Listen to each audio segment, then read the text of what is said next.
Hello, hello. This is Cousin Sherry, and you're watching the Quite Trippy podcast. Today, in Q's absence, I'm going to do something a little bit different. I want to talk about practical prepping. Now, if you're anything like me, I live in the suburbs, and I know that when there's a panic, if there's a big snowstorm coming, everybody runs to the grocery stores. They crowd the aisles, the lines from the front of the store to the back of the store, and because nobody seems to have enough for even a couple of days. Now, at the same, but at the same time, everybody seems to be a little bit embarrassed and afraid to have a cart full of bottled water. So, there's conflicting feelings about how you feel about prepping or how you feel about someone who's doing it in the store, whether or not that panics people. I don't know. People seem to have hang-ups about it. I know I do. So, I live in the suburbs and people talk around here, and I don't know, for some reason being a prepper is not, it's kind of frowned upon, especially in the Northeast.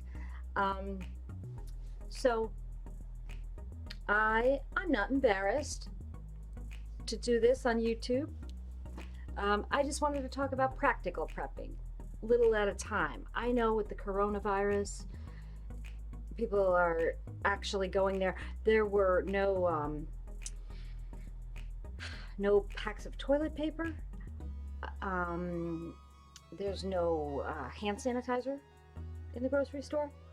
They're out of all of these specific items, and of course, they're items that people talk about on TV. It's like people need the TV to tell them what to buy. So, I've got a list of 10 items that you're going to be happy that you prepped in advance for. And why not start today, right? Because the president, I think it was the year before last, talked about September being Preparedness Month because there are hurricanes and disasters. And I know, living where we live, we had about 4 winters where something happened, there was a storm, and we were without power for 2 weeks. Now, I saw what happened after week 1. People were at the gas stations starting to lose their minds because some of the gas stations had limited gas or people's ATMs weren't working. So, things break down pretty fast. The more you can stay at home, the more you can be self-sufficient, the better. Now, you don't have to spend a whole lot of money, and you don't have to run out and wait on lines to try and get some of these products right now. They're kind of easy, and sometimes you have to be a little creative about where you go shopping. So the first thing I wanted to talk about is food. There's 2 kinds of people. There's people that, I want to be a kind of person that eats fresh food all the time, but I'm more of a store a bunch of products and then, freeze some stuff, stand in the middle of the kitchen and decide what I'm going to cook that night rather than just buying fresh food for the night. So, anyone like me who's already got canned goods, well, you're already ahead of the game. So, taking stock of what you have first is important. And thinking about, spend one night thinking about it. Thinking about it in a panic, if something happens and you're going to be without power for a while or just stuck in the house for a while, with or without electricity, you've got a plan that you're going to have to ration your food, and it's about a can of food a day is decent enough to feed a person. So use the math. We have 3 people in my house and 2 dogs.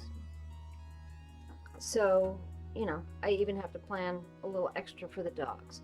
So check out and see what you have and put them in groups, desserts, vegetables, meats, and see what you're lacking. And then it's time to make a sensible list and go out, and whether or not you buy 5 or 10 cans each time you go out, and collect them. And then use them here and there. If your cans, I wrote the date a while back when I started doing this, I would put the date on the can because you can't tell the expiration dates on these things, just to give yourself some sort of reference point. Generally, canned food, they say not past 5 years, although I don't agree with that. I think that's just, to keep you buying stuff, and also they can't guarantee their food forever. But some, I've eaten 10-year-old canned food before.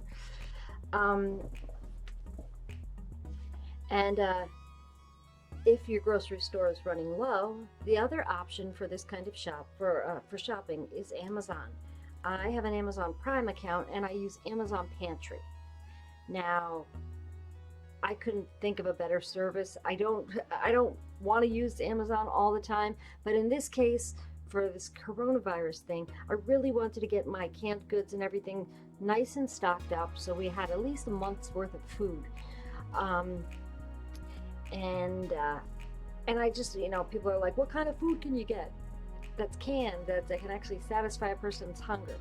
So I thought I would just show you a few examples of some things, and I've also added these examples to my prepper list, at which I will put a link below to it, so if you want to go on Amazon and pick some of the stuff up, you can, while supplies last.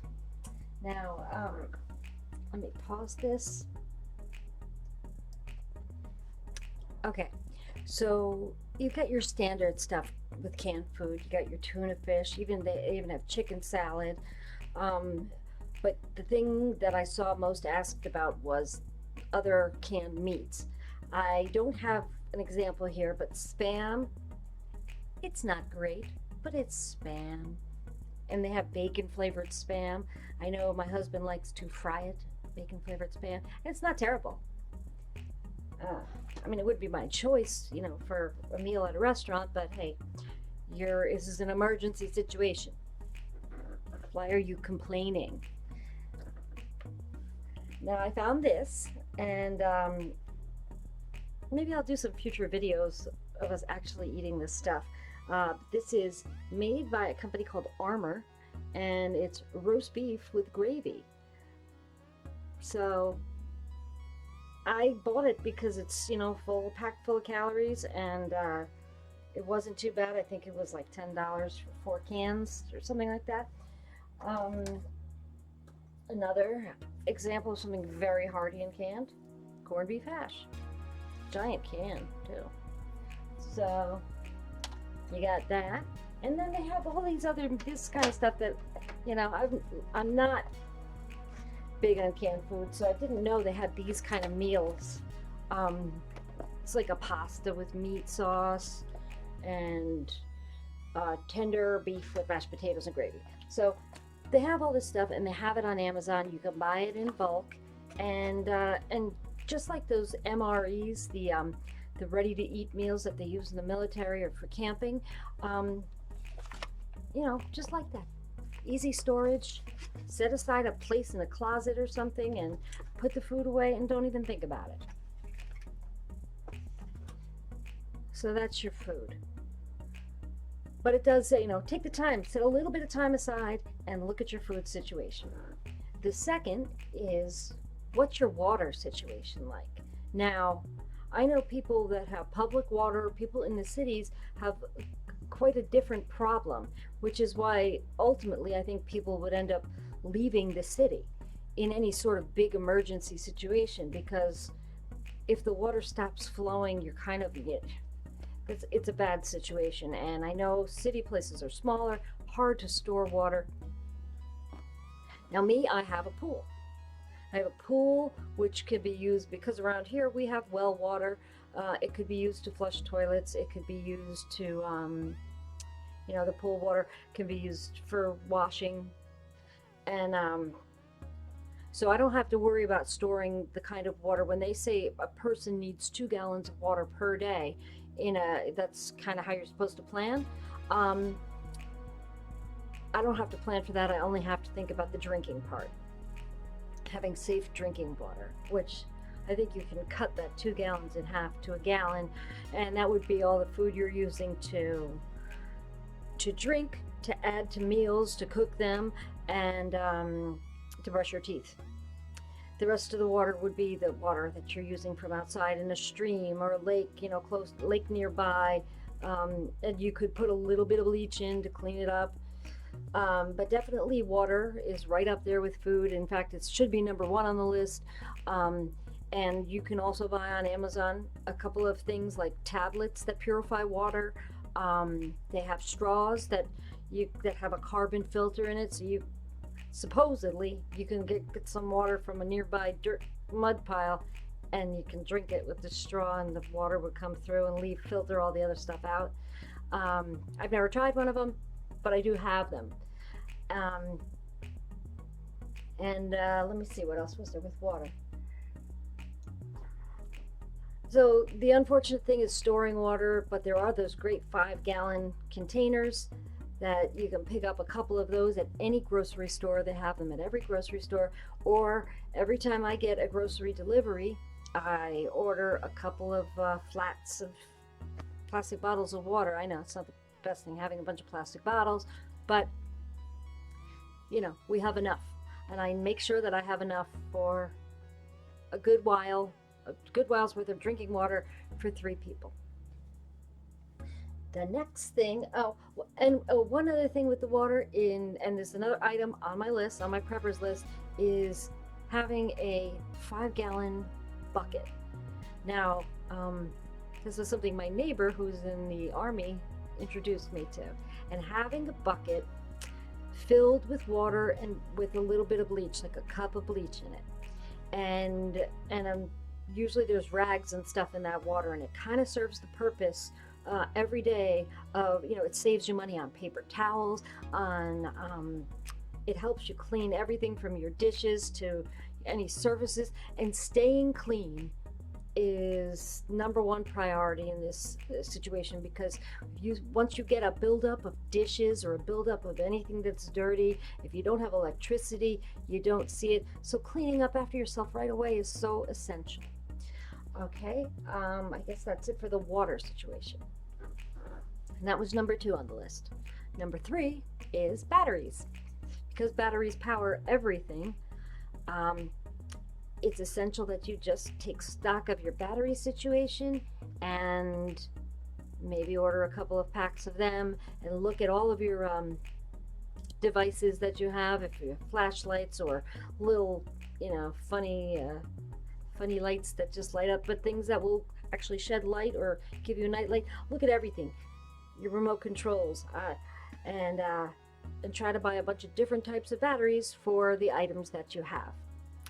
It never hurts to have a backlog of batteries. And I have something here. This is made by the a company called All Star, and it is, what is it called? Minimax. The Minimax Pro. And this one, like in the commercials, I'm sure you've seen this commercial for that Patriot flashlight or whatever. It's got a light on it, it's got a emergency flasher, and it charges your phones. Also, it comes in this thing, and this, I've actually had to do this before. This will charge your car battery. It'll jump start your car. And it's awesome. Because I worked for the company, I have a bunch of these, and I have been using them for about 5 years now, and they're just lifesavers every time. This is $99, I think. But I'll find either this product or something like it, and I'll put it on my preppers list. And I can't tell you how valuable these are. When I know a storm's coming, first thing I do is plug this thing in, because I'm going to need it to charge up my phones and a whole bunch of other stuff. Okay. The next thing is camping gear, because that's where you're going to find a lot of your survival supplies. Solar lights, plumber's candles, and we're talking about lighting here with looking through the camping gear. I wanted to show you this product. This is a blow-up solar light. Now, yeah, I got flashlights and everything, and I use a bunch of batteries, but this thing is essentially what when I'm camping, what we use at night, because you charge it up during the day and then you don't have to worry about it, and it pretty much lasts, a few hours, during the night hours, but it's enough to light your whole tent up. It's got a couple of levels of lights, and then it's got the flasher on, the SOS flasher. So these things are great. I think they were like 20, between $10 and $20. What else was there on the light side? Oh, candles.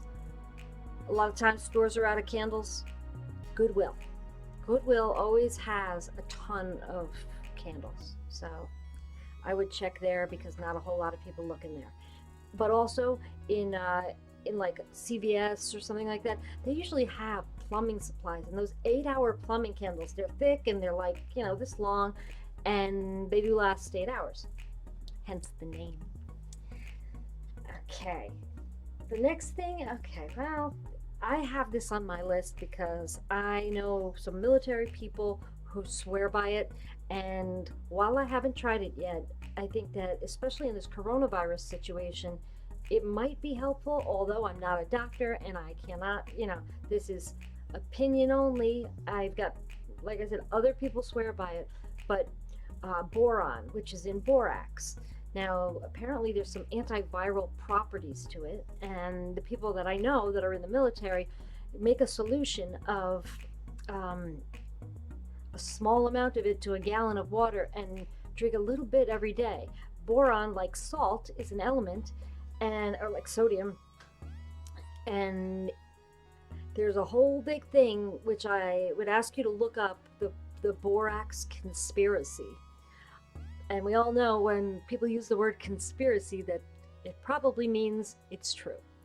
So look up the borax conspiracy, and they will give you not only the recipe for it, they will tell you all of the things that boron is good for, and just in a comparison, sodium to boron is much less toxic than sodium, which is something that is in all of our food.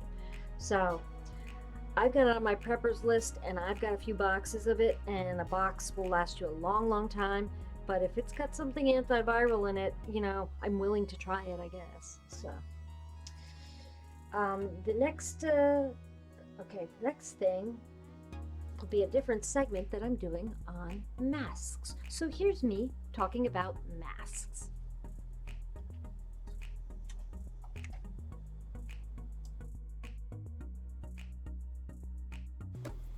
Okay, masks. I want to talk about masks for a second. I know that they say, you know, don't run to the store and buy up the whole selection of masks. Health professionals need them, but the reality is, you want to keep your germs to yourself. You want other people to keep their germs to themselves. So obviously, you know, masks in China, that's the way they go. So I would if I didn't have masks right now, I'd be looking for a way to get them. And fortunately, there are a few different ways to get them. You got your traditional masks, which are these things. They come in a box of 50.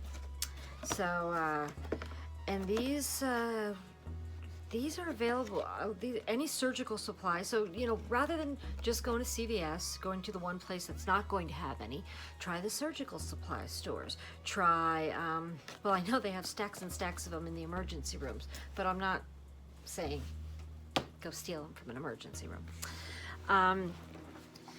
And those particular ones I don't think are available on Amazon right now. But these ones are. It's a sport mask, and it's for biking or doing any sort of sports where dust is kicking up in your face. And so it's kind of like a step up. It's a little nicer, and instead of just throwing it away when you're done with it, you're going to be replacing the pads. So, you know, I don't know. Oh, it's got the nose pinchy thing. Haha. Nice, right? I look like I'm going to rob somebody. And then these are about $14, $15 on Amazon, and you can get a whole pack of a whole bunch of charcoal refills. And, you know, I don't know exactly how effective they are, but I imagine that it's pretty durable, it's pretty thick, and I don't think, you know, there's a lot of layers that a virus would have to get through. But I'm no doctor. Now, the next kind of mask is a dust mask. I guess used for people who like to do a lot of painting and stuff around the house.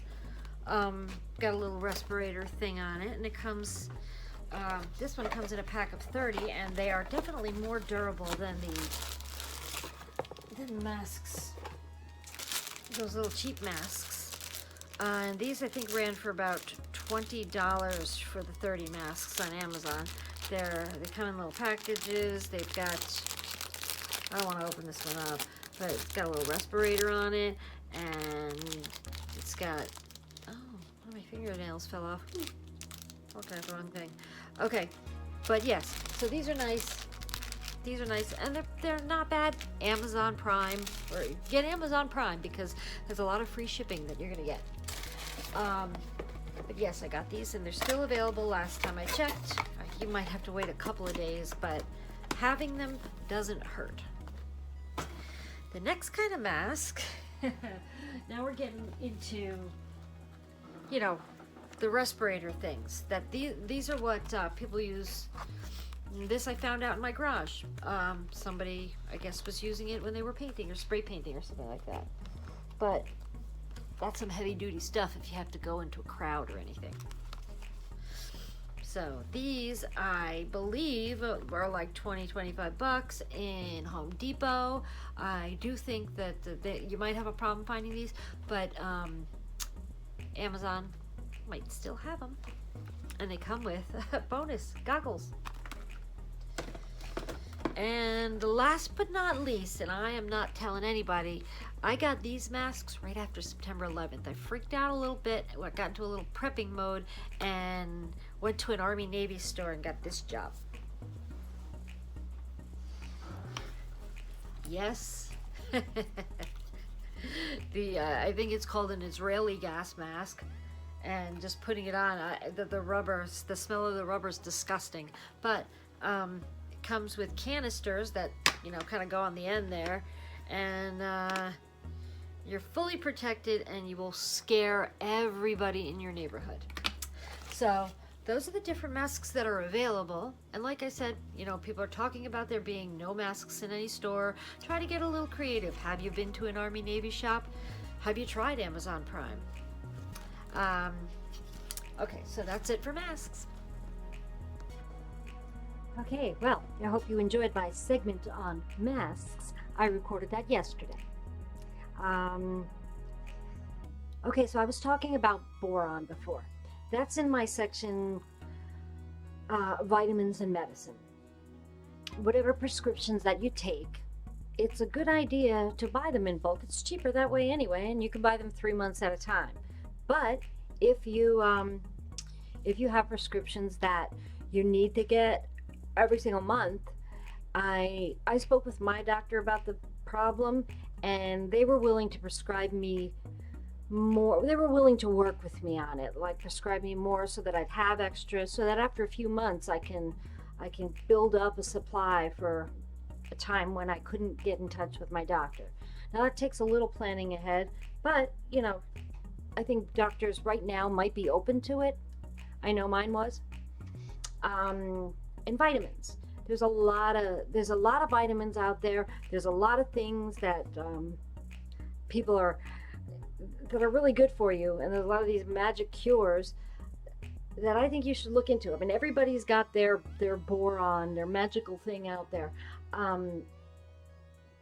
Oregano oil, silver oxide, these are things that they have, that nurses swear by, things that they have in hospitals that are not, you know, it's not a prescription or over-the-counter drug per se. It's a supplement, or it's something used for something else. So, you know, I'm not going to go over a whole list of that stuff, but the vitamins and medicines are something you should definitely be collecting. And again, look through your cabinets, see what you got in there, put it all together. I mean, it's time you cleaned your house anyway. You know, it's been a while. Your closets are getting a little messy. So yeah, vitamins. Nanoxide, C6, I think it's like C69. She said 69. Okay. And then the next thing that, you know, let's say you're locked in your house I don't think you're just going to be sitting there playing board games. You really need to be doing something valuable with your time anyway, so why not start growing? Seeds are very important. Get some seeds, because when the next season comes, you got to work on being self-sufficient. Now that you know what's going on, just have a little something for the next step, because you don't know how hard or easy it's going to be to get seeds, regardless of whether or not we're importing from wherever we import food from. Seeds, that's like the next logical step. So buy some. But in the meantime, we have some things. This is a seed sprouter, and I love alfalfa sprouts. I like all kinds of sprouts, broccoli sprouts, and get a kit like this. I've got it on my prepper list, and this is going to so you can be growing something with nutritional value while you're eating all that canned crap. And even better than the seed sprouter, I got the wheatgrass grower kit. And wheatgrass is full of so many nutrients. It's got all your green stuff, and you can juice it. And there is a juicing machine I also bought. It's like a little hand press. None of it uses electricity, and all you need is the sunshine to grow this. So, prepper list once again. Now, the next thing is gasoline. Gasoline, like I said, my experience with having 2 weeks without power, gasoline was the thing, because that's the one place we had to go and interact with people, and they were impatient. So try and get a few 5-gallon, if you have heat in your house that takes diesel, oil. If it takes oil, it takes diesel. I have a few cans of diesel. I have a few cans of regular gasoline, just in case. Well, I have it now just in case one of the cars is really low on gas, but it runs the generator. And just keeping, if you've got a safe place to put it, getting gas, get a little extra container of gas every time you go out, doesn't hurt anybody. Don't look like a crazy person. I don't have an underground shelter with a million things in it, but so these were all, this was the sensible prepping I did by taking the time to take stock of your food, your medicines, your water situation, gasoline, your camping supplies, and batteries. Oh, yes, forgot to do weapons, the last one. I don't know what you use to protect yourself, but again, it's in the same line as seeds. The next logical step is if the law isn't working properly, then you're going to need to protect your stuff. It's your right to protect yourself. So if it's a gun that you have, buy your bullets. If it's a BB gun, well, that's effective too, and less lethal. But it'll really ping those suckers and keep them away. I don't care if it's a paintball gun. Knowing where they are, knowing that they're safely packed to get to them, and having a plan for them is everything. I mean, seriously, guns aside, I also got my BB guns together and made sure that there was ample pellets for them. I don't know the terms for what it is, but that was part of my prepping. Part of my prepping, it took a half an hour one day and it's done. I know where it is, so I know that we can be safe. I know that we can be fed. I know that we can be clean. And I didn't, and nobody's the wiser. Nobody saw me. Nobody thinks I'm crazy. Although, my Israeli mask might be a little crazy. But I think that's it for the sensible prepping, and along with the advice to wash your hands, stop touching your dang face. That's about all we can do right now. It's about all we can do, and pray for the best, and help out our friends. Hopefully everybody's done their version of this prepping and medical supplies. You can trade things, maybe. I mean, that's going to become the currency. I didn't rush to the bank and take out money because I don't think that's really going to be effective. So, what's a piece of paper? So have a great day and happy prepping, and I may do more in this series of using some of these products I got to see how it's working. Yeah, I guess that's it. And let's just hope this coronavirus doesn't. We don't need any of this. Let's just hope nobody watches this video. But still give it a thumbs up and subscribe. Thanks. You've been watching the Quite Trippy podcast with your cousin Sherry.